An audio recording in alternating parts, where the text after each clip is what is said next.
Tears in her eyes and gratitude in her heart.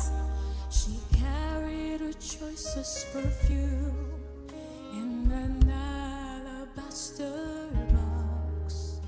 She fell at Jesus' feet and poured it on his feet, sobbing with gratitude.